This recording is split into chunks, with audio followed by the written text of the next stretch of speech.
Bonjour, bienvenue à InStudio. C'est encore un plaisir pour moi d'être avec vous et de vous partager la parole. Nous sommes dans une série qui est « Comment être libre comme enfant de Dieu ». Nous avons vu dans l'émission précédente que Dieu veut nous rendre libres de notre passé et comment nous pouvons faire cet examen de cœur-là afin que Dieu vienne restaurer, vienne guérir, vienne pas nécessairement tout effacer, mais vienne te rendre une personne libre qui peut marcher dans ta destinée. Aujourd'hui, nous allons parler d'être libre dans nos pensées et libre de nos peurs. Et je pense que c'est une émission qui va vous plaire parce que chacun et chacune d'entre nous avons eu des moments de peur. Je pense que vous êtes comme moi, la peur, juste en commençant, j'ai un message de foi parce que Dieu, moi, m'a guéri de la peur. Peut-être ça vous surprend si vous me connaissez un peu. Je voyage beaucoup dans le monde entier, je suis presque à tous les mois en Europe ou à un pays. Je suis allée à Abidjan, je suis allée à Côte d'Ivoire, Abidjan, je suis allée à l'île de la Réunion, des longs vols, à Sydney, Australie, pour apporter la parole à Nouméa. Et j'ai dû prendre l'avion très souvent. Mais juste pour vous dire qu'il y a quelques années de cela, peut-être même 18 ans de ça, j'étais incapable d'embarquer dans un avion. J'avais peur. J'étais paralysée. Et lorsque je devais prendre l'avion, je regardais les minutes, j'allais pas à la salle de bain, j'allais pas aux toilettes, j'étais fixée et j'étais paralysée par la peur. Et même lorsque j'étais conférencière pour ma compagnie pharmaceutique, je devais faire un voyage à Singapour et j'étais incapable de faire un aussi long voyage. Et par la grâce de Dieu, maintenant, je prends l'avion. Je suis assise dans l'avion comme si j'étais dans mon salon et Dieu m'a guéri des peurs. Et la peur, c'est quelque chose qui est complètement, des fois, irréaliste. Il y a des peurs que nous avons qui ne sont pas fondées sur quoi que ce soit. Ça peut dire toutes sortes de choses. Par exemple, moi, quand j'étais dans l'avion, et pourtant, j'ai une bonne connaissance scientifique et de tout comment ça fonctionne. Quand j'étais assise dans l'avion, je pensais que le moteur de l'avion, les moteurs tenaient à un boulon. Et lorsqu'on dévissait un boulon, les moteurs tombaient à terre et on allait faire un écrasement. Et vous comprenez que cette peur-là, elle n'était pas fondée sur la vérité. Pourtant, cette peur-là, même si elle n'était pas réelle, la peur était réelle, mais pas fondée sur la vérité. Elle me paralysait.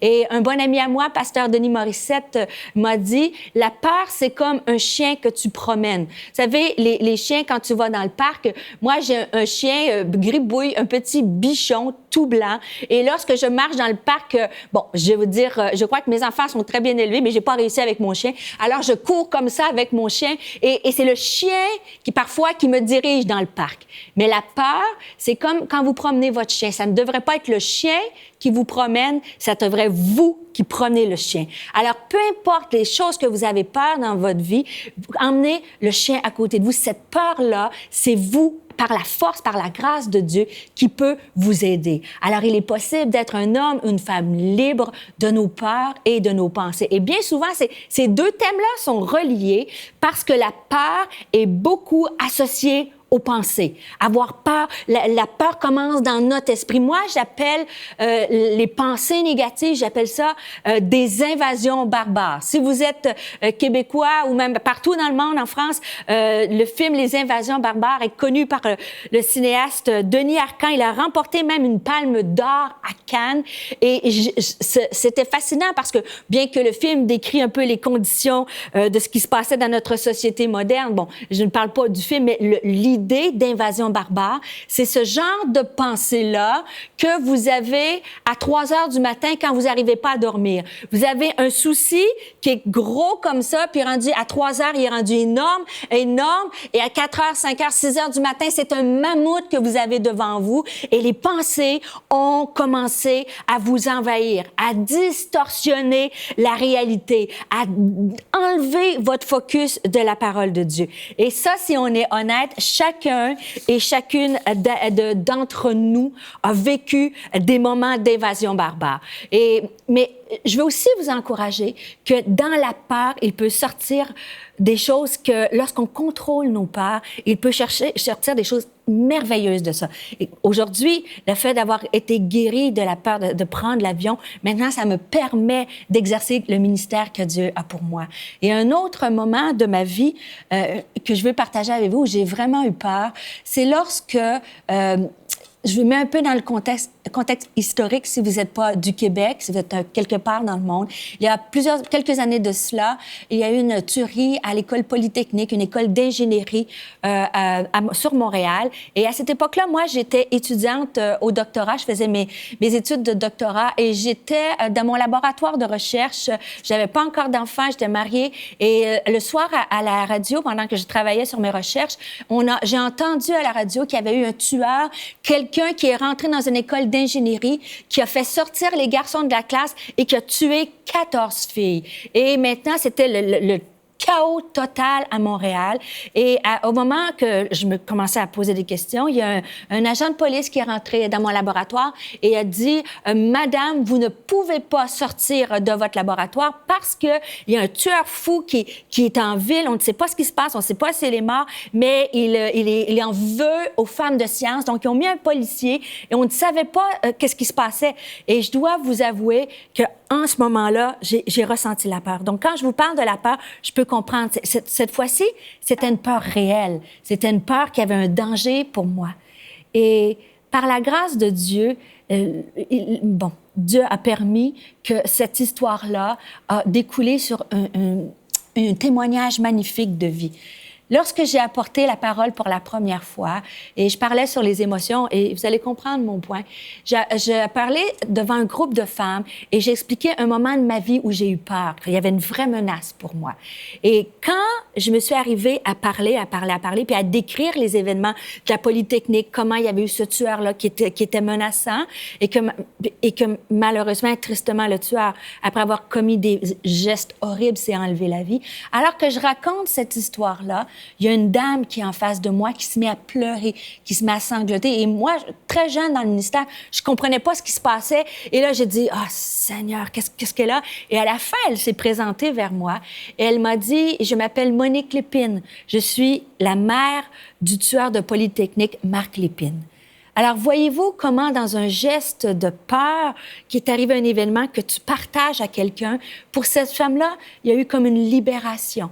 Parce que Madame Lépine, elle venait de se joindre à l'Église, je ne le savais pas, et elle est arrivée, vous pouvez vous imaginer, brisée, honteuse, en mille miettes.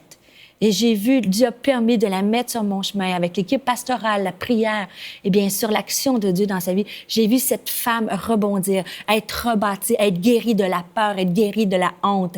Alors la peur et les pensées, c'est des choses qui existent, mais que Dieu veut nous libérer. Et je remercie Dieu parce que Monique Lépine, elle est comme ma mère spirituelle, elle a l'âge de ma mère et je suis comme sa fille spirituelle aussi. Donc, à travers des événements de peur, il peut sortir quelque chose d'extraordinaire. Du deuil peut sortir des moments d'allégresse. Et lorsqu'on parle de peur, pour certains, vous êtes peut-être en ce moment paralysés pour des actions réelles, des menaces sur vos vies, mais peut-être paralysés par vos propres pensées. Et lorsqu'on parle de pensée, le personnage pour moi qui m'a inspiré, qui a contrôlé ses pensées, qui est face à une menace, face à une peur, qui a réussi à vaincre ses pensées, et c'est David. Et David est un personnage biblique qui m'inspire tellement parce que, premièrement, parce que c'est un homme selon le cœur de Dieu, mais c'est un homme qui est vulnérable. C'est un homme, vous savez, dans les psaumes, on voit, il écrit « Je suis comme un vase brisé ». Et au même moment, cet homme-là arrive et peut se tenir vers la plus grande menace qui est Goliath, puis lui dire « Toi, qui es-tu pour insulter mon Dieu, le roi d'Israël? » Et j'aime cette force-là. Et on va regarder ensemble le passage qui nous parle comment David a su contrôler ses peurs. C'est un texte que vous connaissez la plupart d'entre vous. Et je prie, j'espère, de vous l'emmener sur un aspect qui est différent. C'est un texte, moi, qui m'inspire tellement, qui me défie. Et j'aimerais, parce que moi, j'ai des journées comme David, je suis comme un vase brisé. Mais des fois, quand mes invasions barbares viennent dans ma vie, je me laisse paralyser par ces peurs, par ces pensées-là. Et à ces moments-là, je m'arrête et je dis, Seigneur, viens me libérer. Comme il me l'a fait dans divers aspects de ma vie, comme il peut le faire pour toi aujourd'hui, viens me libérer de mes invasions barbares, de mes pensées négatives, de mes peurs.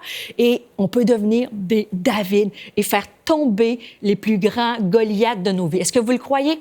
Regardons aux Écritures. Dans le livre, dans Samuel, 1 Samuel, chapitre 17, versets 8 à 11, il est écrit, on parle de l'histoire, évidemment, ça se passe dans la vallée des Térébintes. Je vous remets un peu dans le contexte. Dans la vallée des Térébintes, vous avez tout le peuple d'Israël d'un côté, vous avez tous les Philistins de l'autre côté, et il y a une réelle menace. Et le peuple d'Israël sont en train de se faire narguer, sont en train de se faire intimider. Et là, c'est là qu'il se passe toute l'histoire. Et lorsque le Philistin Goliath se lève, c'est-à-dire le Philistin, verset 8, s'arrêta et s'adressant aux troupes d'Israël, rangées en bataille, il leur cria: pourquoi sortez-vous pour vous ranger en bataille? Ne suis-je pas le Philistin et n'êtes-vous pas des esclaves de Saül? Et je ne sais pas si vous voyez un peu le personnage. Des fois, l'ennemi de nos âmes, comme j'ai dit, le voleur qui vient nous tuer pour voler, nous détruire, nous enlever notre joie, notre identité vient et on peut voir le parallèle. On voit de Goliath qui va dire, vous, là, vous êtes juste des esclaves. Tout ce que vous faites, ça sert à rien. Et il commence à menacer. Et des fois, l'ennemi de la nuit vient presque... Bon, je sais que vous êtes très spirituel en écoutant cette émission-là, mais j'ai allé pour moi-même. Des fois, dans nos esprits, cet ennemi-là vient même te faire douter. Presque, est-ce que Dieu va le faire? Est-ce que Dieu va pourvoir à mes besoins? Est-ce que Dieu peut guérir ma fille? Est-ce que Dieu peut ramener mes enfants? Et vous commencez, et on voit l'ennemi comme Goliath qui commence à menacer. Et Goliath est immense et David est tout petit. Et là, on se sent comme David. Et lui, il répond par la suite, le Philistin dit encore, je jette en ce jour un défi à l'armée d'Israël. Donnez-moi un homme et nous battrons ensemble. Et Saül et tout Israël entendirent ces paroles du Philistin. Et ils furent effrayés, saisis d'une grande crainte. La menace est réelle. Les Philistins sont là. Goliath, il est grand, il est costaud, et le peuple commence à avoir peur. Et si on regarde la suite de l'histoire, c'est-à-dire le Philistin regarda, et lorsqu'il aperçut David, il le méprisa, ne voyant en lui qu'un enfant blond et d'une belle figure. Et ça, c'est un piège de l'ennemi. Des fois, on a l'impression que l'ennemi nous voit dans nos faiblesses. Il voit, et moi, je fais bien rire des fois lorsque j'apporte la parole. Je me reconnais dans ça, un petit garçon, une petite femme blonde. Et pourtant, l'ennemi peut venir dans mon âme et me dire, tu n'es qu'une jeune, tu es une femme petite. Est-ce que tu as cette autorité-là? Mais quand je renverse les pensées négatives, quand je me repositionne sur la parole de Dieu, la force, l'autorité ne vient pas de notre taille, ne vient pas de ce qu'on voit, ne vient pas de notre pensée. L'autorité que nous avons pour faire tomber les plus grands Goliaths nous vient de la parole de Dieu qui nous dit que nous avons en nous le même esprit qui a ressuscité Christ d'entre les morts. Commence à saisir ça dans ta vie.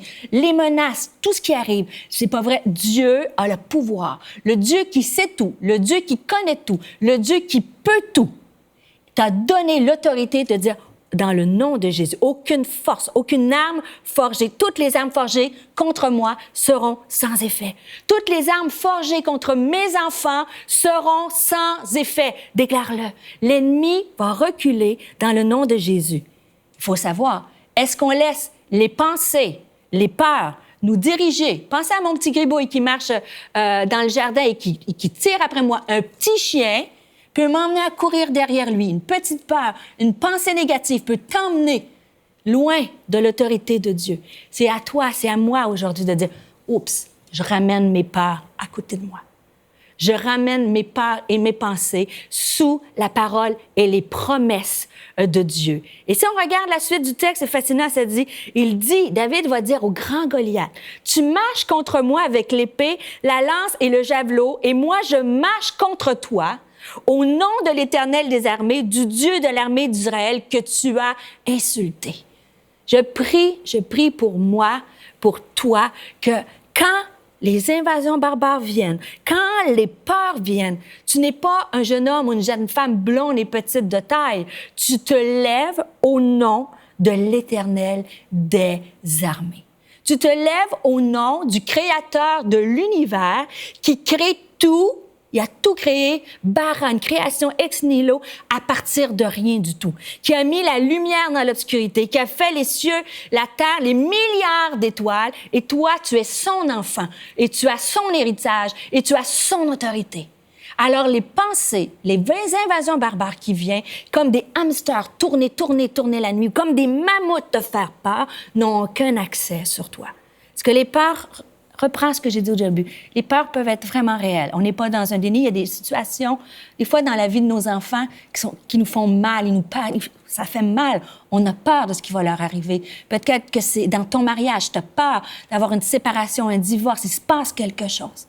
Mais je veux te ramener, focus sur les Écritures. Qu'est-ce que Dieu te dit? Où nous avons toutes et tous des Goliaths qu'il faut faire tomber. Si je dis, ça peut être la crainte, la peur, ça peut être la colère, la frustration, une dépendance, une personne, un appel. Dieu t'a donné un rêve, un appel, des choses à faire. Vous savez, moi, je sers Dieu à temps plein dans le ministère comme pasteur depuis 18 ans.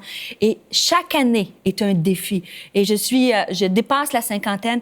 Il y a des appels, Dieu me demande encore aller plus loin. Et j'ai peur des fois, mais je me remets les pensées focusées.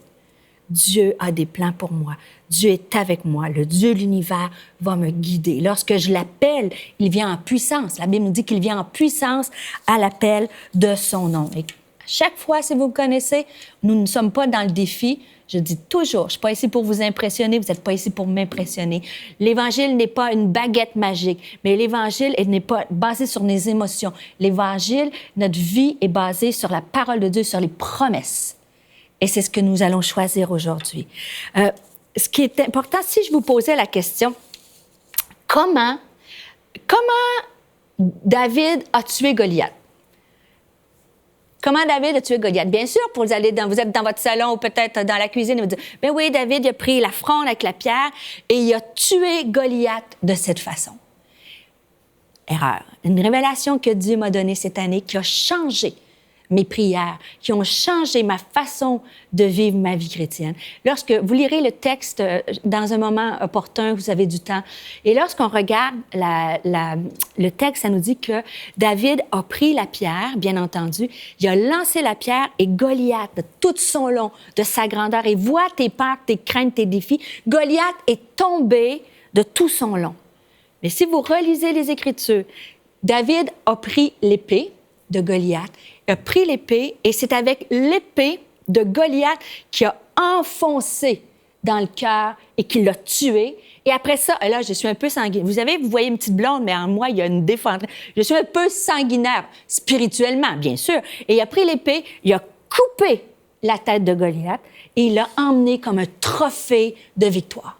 Prends-le par la foi aujourd'hui. Les Goliaths de nos vies peuvent et vont tomber. Et pourquoi je lis toute cette histoire-là? C'est que Dieu te donne, peut-être tu as l'impression que tu as juste une petite pierre, mais avec cette petite pierre-là, Dieu peut mettre ton défi à ta portée. Et avec l'épée de la parole, tu peux venir tuer ces pensées négatives-là, tuer ces peurs et couper la tête de ton ennemi et arriver avec un trophée de victoire. C'est ma prière pour chacun et chacune d'entre nous, que ce soit un défi dans ta maison, que ce soit un défi financier, que ce soit tu es face à la maladie et tu dis, ce Goliath est trop grand.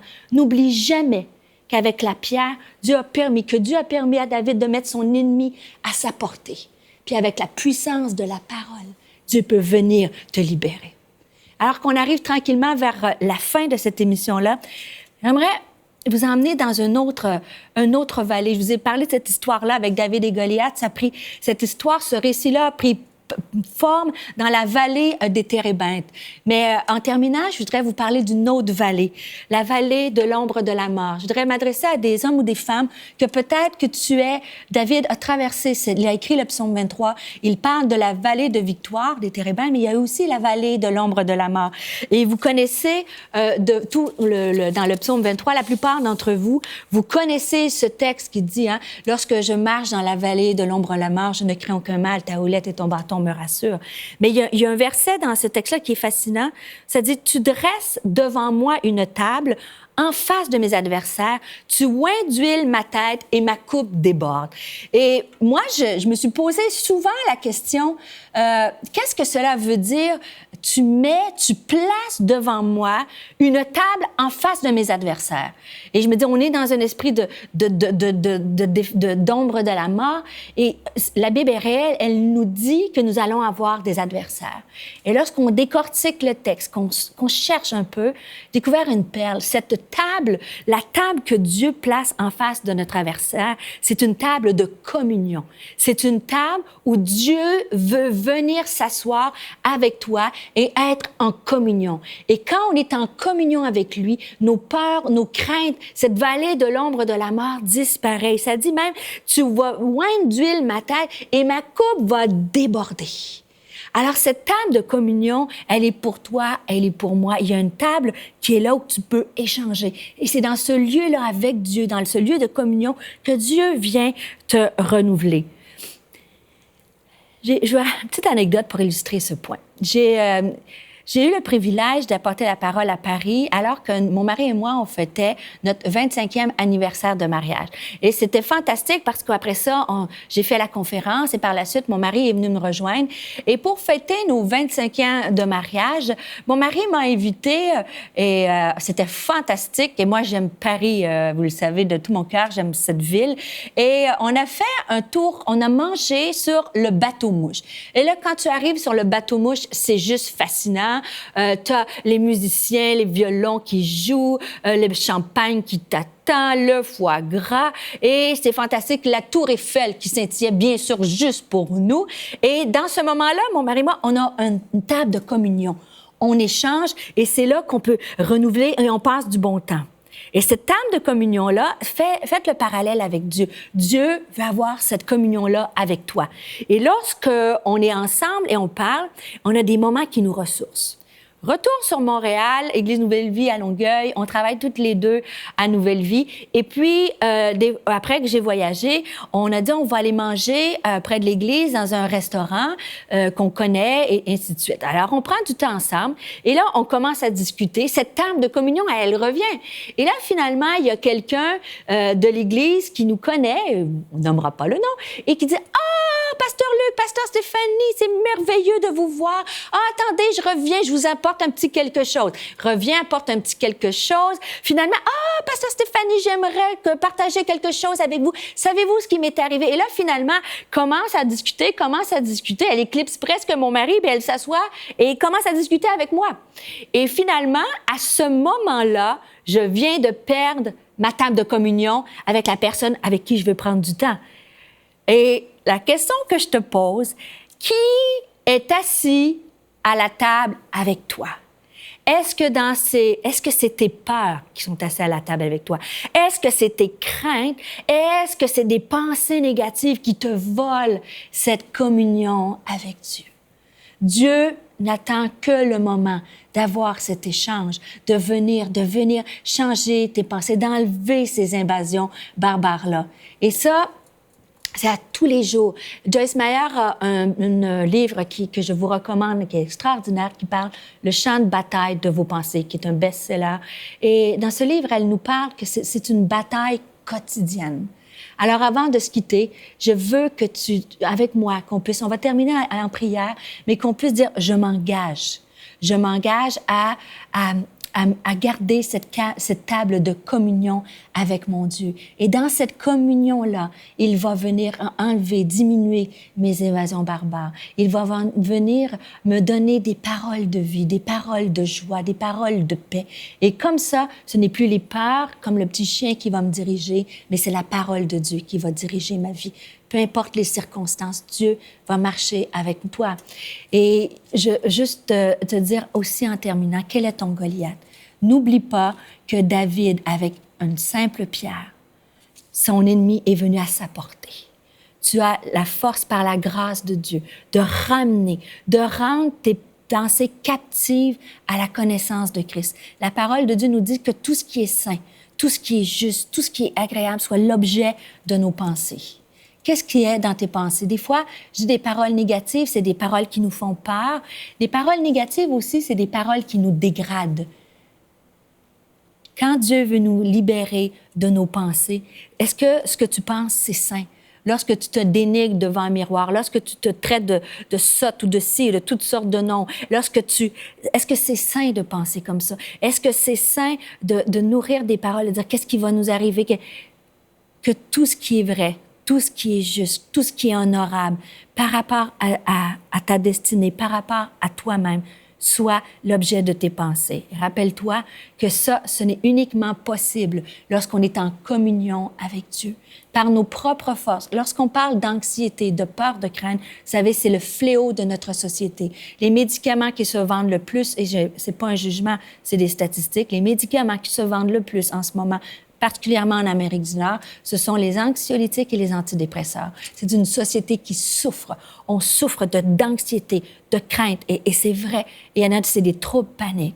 Mais je veux t'encourager. Le témoignage que j'ai dit au début, moi, je faisais des troubles paniques dans un avion, et maintenant, je suis complètement libre. Dieu m'a guéri. C'est possible d'être libre de nos peurs, libre de nos pensées, grâce à la puissance de Jésus.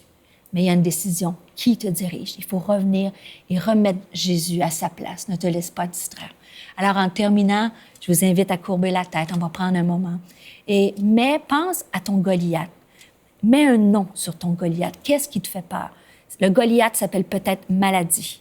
Le Goliath s'appelle peut-être dépendance. Le Goliath s'appelle peut-être dépendance dans la vie de tes enfants. Ton Goliath, c'est peut-être un problème d'anxiété généralisée. Ton Goliath, c'est peut-être de l'insomnie. Ton Goliath, tu le connais. Mais il n'y a pas de Goliath, il n'y a pas de Goliath trop grand que Dieu ne peut pas abattre. N'oublie jamais ça.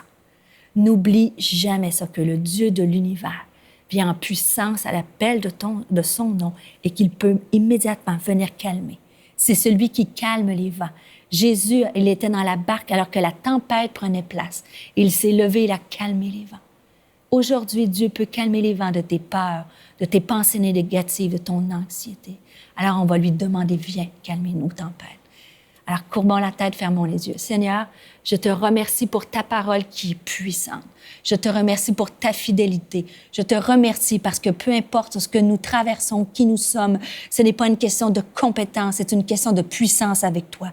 Alors viens, Éternel, viens entendre nos prières. Et aujourd'hui, tu calmes les vents dans la vie de ces personnes qui écoutent cette émission. Tu viens calmer les vents. Je te prie pour des guérisons complètes, comme tu l'as fait dans ma vie, de peur, Seigneur, de phobie, d'anxiété. Tu viens mettre une paix. Tu dis dans ta parole que lorsque nous faisons connaître nos besoins, tu viens et tu nous donnes une paix qui surpasse toute intelligence. Et je te prie en ce moment, dans les prochains jours, dans les prochains mois, je réclame des guérisons et tu déposes cette paix. Je prie que mes amis qui écoutent cette émission puissent revenir et te faire une place à la table de communion. Rappelle-leur que tu as mis une table en face des adversaires et que tu es là pour oindre leur tête et que leur coupe déborde. C'est dans le nom puissant de Jésus que je t'ai prié. Je dis merci parce que je sais que ta parole ne revient pas avoir fait son effet. C'est dans le nom de Jésus. Amen.